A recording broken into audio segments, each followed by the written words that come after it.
I like the idea of people coming together to fight against negativity and violence and all the bad stuff that there is in the community. I started to see stuff about Safe Club and I wanted to learn what it was about, and I saw that it was Students Against Violence Everywhere.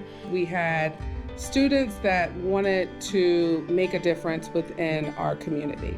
And it started out small, and then we just saw the impact that our students could do, not only in our school, but in the community. I mean, going to see the elementary kids and just the smiles on their faces when what we call the big kids come through, and just having that sense of comfort and sense of pride and safety in our school. We have seen where students are comfortable with sharing when they need help. And it really does start with a hello. So the Safe Promise Club I was in high school started out as a peer mediation club. So a lot of students were trained in kind of how to resolve conflict or help youth manage conflict. Just like if we saw someone being bullied, what could we do right then and there in that moment?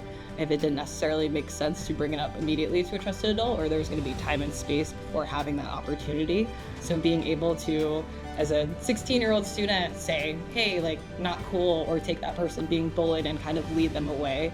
So having experiences like that as a teenager really empowered me to continue this work throughout my life. So really those moments, those skills follow you for life and are so important, especially in today's society where social media is rampant, and I feel like empathy can be down in a lot of places as folks are interacting more virtually as opposed to in person. Teaching students and young people those skills of how to stand up, how to speak up, and that it's important and the right thing to do. It's super important.